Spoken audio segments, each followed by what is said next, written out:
People talk about war, we consider its cost.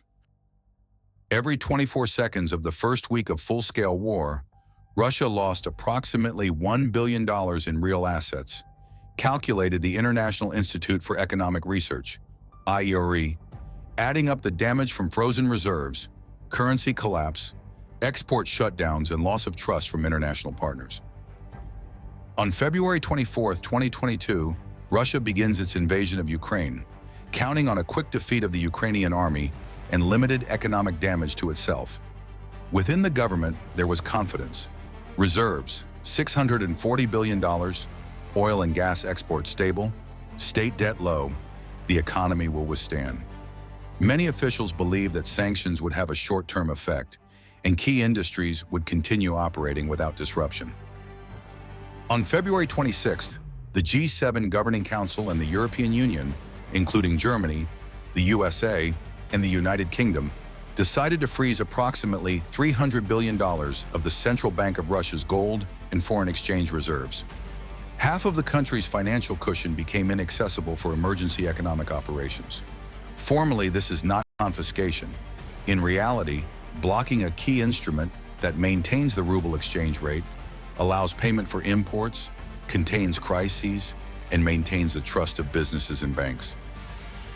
On February 28th, the Central Bank of Russia, under the leadership of Elvira Nabiullina, raises the key interest rate from 9.5% to 20%, while simultaneously introducing strict currency restrictions. Companies are obligated to sell almost all foreign currency revenue. Citizens face limits on withdrawing foreign currency. Each decision, not an economic maneuver, but an attempt to keep the system from collapse. They said the economy is stable. They got a system living under constant pressure of orders. They said sanctions are not deadly. They got the departure of more than 1,000 foreign companies, the breakdown of technological chains, blocking of updates, licenses, and service maintenance. They said temporary measures. They got an irreversible process where each new decision only maintains an already undermined structure. The second day of the war draws a line, after which it becomes obvious that there is no return. Russia's economy ceases to be independent, transforms into an instrument of keeping the country afloat. Each decision aimed not at growth, but at surviving the next year of war. Technological isolation begins to act slowly, almost imperceptibly. By March 2022, more than 1,000 foreign companies that provided industry with equipment imports, software, and licenses announced suspension of activities or withdrawal from the market. Russian factories continue to work, but many lines turn into scenery. Machines stand idle, software is not updated, key parts cannot be bought. One clear example, aviation. About 70% of Russia's passenger aircraft fleet, Boeing and Airbus, found itself without access to spare parts, certified maintenance, and software updates. Planes continue to fly, but the industry transitions into cannibalization mode.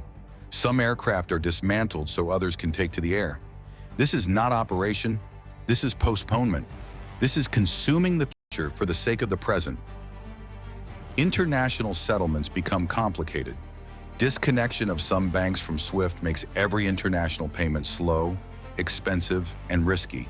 Contracts lengthen, intermediaries appear, commissions grow, trust disappears. Russian business loses not only money, it loses reputation, and reputation in the 21st century economy is capital that takes the longest to restore. By April 2022, it becomes obvious the war will not end quickly. Sanctions are not temporary, but long-term. And all the temporary measures of the first months are already becoming the new norm. What looked like an opportunity to wait it out turns into the necessity to rebuild the economy. But restructuring requires time, investments, technologies, trust. And all of this is diminishing with each passing day. Military expenditures grow avalanche-like. In 2021, about $65 billion went to defense. By 2023, military and security expenditures exceed $100 billion. In the 2024 budget, about 30% of all federal expenditures are connected to war and security. Each additional tank, one school not repaired. Each missile, one hospital not built. each mobilized person minus one worker in the civilian economy. They said war will not affect the standard of living. They got inflation, rising prices, income stagnation. They said business will adapt. They got falling investments and capital flight. They said this is the price of security.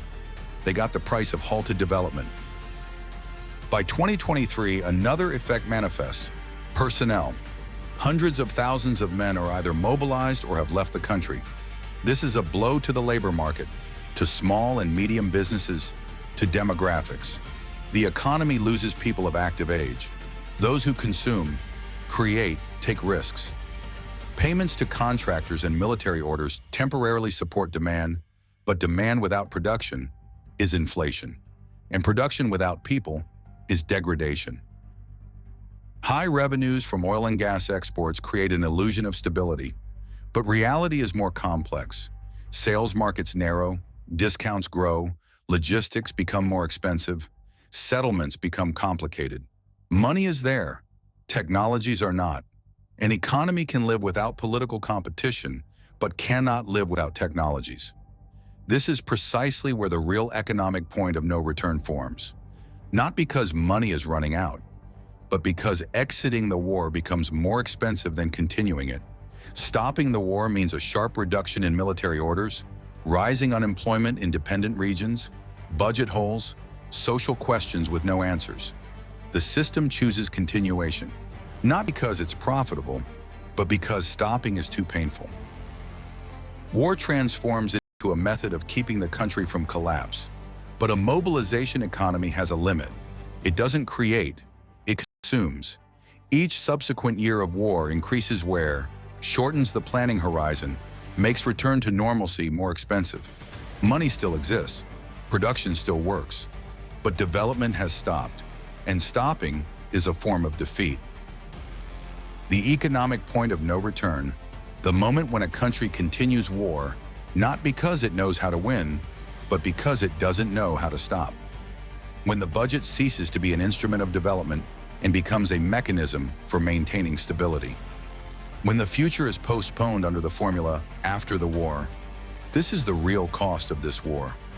Lost time, destroyed chains, assets withdrawn from circulation, years that cannot be returned by any money, decrees, or reports. This was the second episode, The Economic Point of No Return. And further, it will only get harder. Subscribe to our channel and receive real information in real time.